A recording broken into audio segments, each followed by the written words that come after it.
Okey, Assalamualaikum warahmatullahi wabarakatuh. Hari ini kita nak belajar satu bab baru, bab 3, iaitu zaman prasejarah. Okey. Jom kita tengok apa dia yang kita nak belajar ni.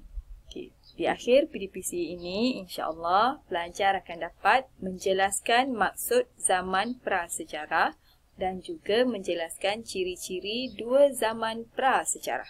Okey. Okey. Yang pertama, kita tengok dulu maksud apa dia zaman prasejarah. Okey. Zaman prasejarah ialah zaman di mana manusia pada zaman tersebut masih belum mengetahui dan mengenali tulisan. Dengan kata lain, manusia zaman prasejarah belum ada tulisan, malah belum tahu adanya tulisan, belum tahu menulis, abjad dan sebagainya. Okey. Sebab tu dipanggil zaman prasejarah. Okey, tengok. Zaman prasejarah kita pecahkan kepada dua, iaitu zaman batu dan zaman logam. Okey, lepas tu zaman batu ni pula kita pecahkan dia kepada tiga.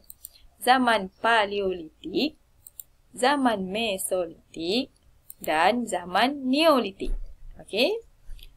Okey, cikgu jelaskan sekali lagi, zaman prasejarah kita pecahkan kepada dua, iaitu zaman batu dan zaman logam. Dan zaman batu ni kita pecahkan kepada tiga peringkat, iaitu paleolitik, mesolitik dan neolitik. Okey? Okey, zaman batu. Apa dia zaman batu? Zaman batu adalah zaman di mana manusia pada zaman tersebut menggunakan teknologi batu dalam kehidupan harian manusia. Dengan kata lain, manusia zaman tersebut dia hanya gunakan batu-batu untuk peralatan harian dia, untuk memburu, untuk masak ke untuk apa, semuanya digunakan teknologi daripada batu, bahan asli daripada batu. Okey, contohnya inilah. Ini antara alat-alat yang dijumpai oleh ahli arkeologi untuk zaman batu ni. Okey, kalau kita tengok alat ni zaman batu dah digabungkan dengan kayu. Ni pun sama, dah digabungkan dengan kayu. Ni batu asli, batu yang asal batu tu diambil dan digunakan untuk sebagai peralatan, sama ada memburu dan sebagainya lah. Okey, kita akan tengok lebih jelas lagi sekejap lagi. Okey, zaman batu tadi cikgu kata ada tiga zaman kan. Yang pertama zaman paleolitik. Okey, zaman paleolitik ni juga dikenali sebagai zaman batu lama. Okey, dianggap sebagai zaman yang serba mencabar. Kerana sebab apa zaman paleolitik ni zaman yang paling mencabar? Sebab zaman ni menggunakan teknologi batu yang serba ringkas. Dengan kata lain, batu-batu yang digunakan tu manusia zaman ni dia guna yang asli punya. Kalau dia nak cari guna untuk memburu yang tajam punya, maka dia akan cari batu yang tajam. Okey, dia tak pandai lagi nak ubah, nak asah batu tu jadi tajam ke, nak asah batu tu jadi sesuatu benda yang lain, dia tak pandai. Okey, dia hanya tahu dia jumpa batu, okey dia boleh gunakan batu ni untuk buat ni. Macam tu je. Okey, peralatan ini terbuat daripada tulang binatang. Okey, selain daripada batu, ada juga yang gunakan tulang-tulang binatang. Okey, maksudnya benda yang asli, yang tidak diubah. Okey. Okey, zaman yang kedua, zaman mesolitik. Okey, zaman ini juga dikenali sebagai zaman batu pertengahan. Okey, cara hidup yang makin berkembang, lebih maju sikitlah berbanding dengan zaman paleolitik. Okey, zaman ini cuacanya tidak terlalu sejuk. Sebab kita tahu, kita dah belajar sebelum ni, asal bumi kita ni adalah bumi yang terlalu sejuk. Okey, cuacanya frozen, macam dunia frozen macam tu kan. Okey, tapi bila dah zaman mesolitik ni, cuacanya dah semakin panas lah, tidak terlalu sejuk. Sebab apa? Sebab kita pun dah belajar dalam bab 2 tu, pencairan lah apalah, semuanya berkaitan. Okey. Okey, sumber makanan mereka ni orang zaman paleolitik dah pandai memburu dan menangkap ikan. Okey, orang zaman paleolitik pun dulu dia hanya cari makanan melalui memburu dan menangkap ikan juga. Zaman ni masih belum ada cara, atau belum tahu lagi macam mana nak bercucuk tanam dan sebagainya. Okey. Bila dia lapar, dia masuk hutan, tangkap binatang, makan. Okey.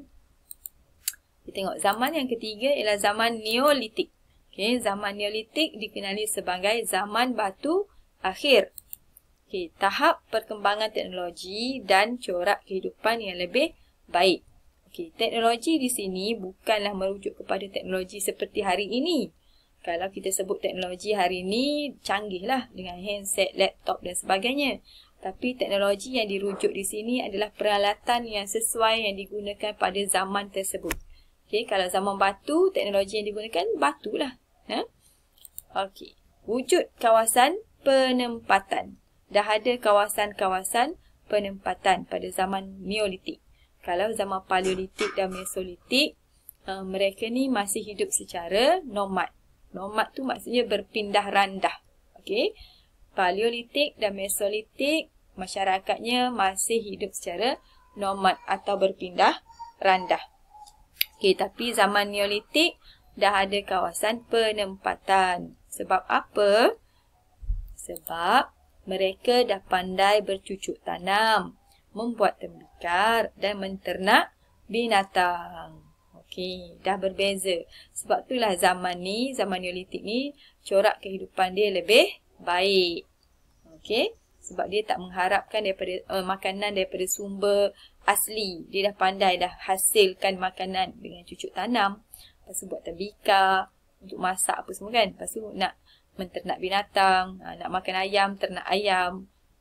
Okey. Okey, dah makin majulah. Okey, seterusnya kita nak tengok zaman yang kedua iaitu zaman logam. Zaman logam. Okey, penggunaan teknologi gangsa dan besi. Sebab apa zaman ni dipanggil zaman logam? Sebab masyarakat pada zaman ini menggunakan teknologi gangsa dan besi. Inovasi dalam peralatan, maksudnya alat-alat yang digunakan dihasilkan daripada besi dan gangsa. Okay. Aktiviti pelayaran dan pertukaran barang ataupun kita panggil dia sistem barter. Okay. Orang zaman logam ni dah pandai berlayar, maksudnya dia dah pandai lah buat kapal, lepas tu dah pandai hasilkan barang untuk dia tukar-tukar sama-sama dia. Okay. Dah makin majulah orang zaman logam ni, dah semakin maju berbanding dengan zaman batu. Okay. Okay. Antara alatan yang digunakan ataupun yang dihasilkan ialah kapak, tulang mawas, beliung dan mata lembing. Alat-alat ini biasanya digunakan untuk memburu, bertani dan aktiviti harian. Kalau kita tengok gambar ni, inilah antara hasil-hasil teknologi orang pada zaman logam. Okay. Kapaknya daripada besi. Dia dapat ada bentuk dia. Tulang mawas. Ni bukan tulang betul ni. Tulang mawas ni daripada besi lah. Daripada logam. Tapi dihasilkan dengan rupa seperti tulang mawas zaman batu. Okay. Beliung, sabit, soket dan mata lembing bersoket. Ni semuanya ni adalah hasil inovasi lah kalau kira. Inovasi orang-orang zaman logam berbanding dengan orang zaman batu. Okey, itu sahaja untuk kali ini. Sekian, terima kasih. Assalamualaikum.